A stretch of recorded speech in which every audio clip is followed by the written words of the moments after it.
આજે આપણે બનાવશું લસણની ચટણી, કાચી ચટણી બનાવશું.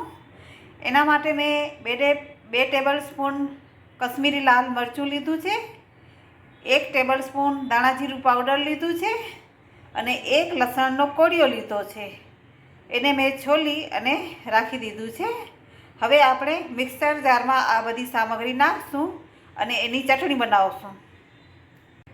હવે આમાં આપણે થોડું પાણી ઉમેરીશું.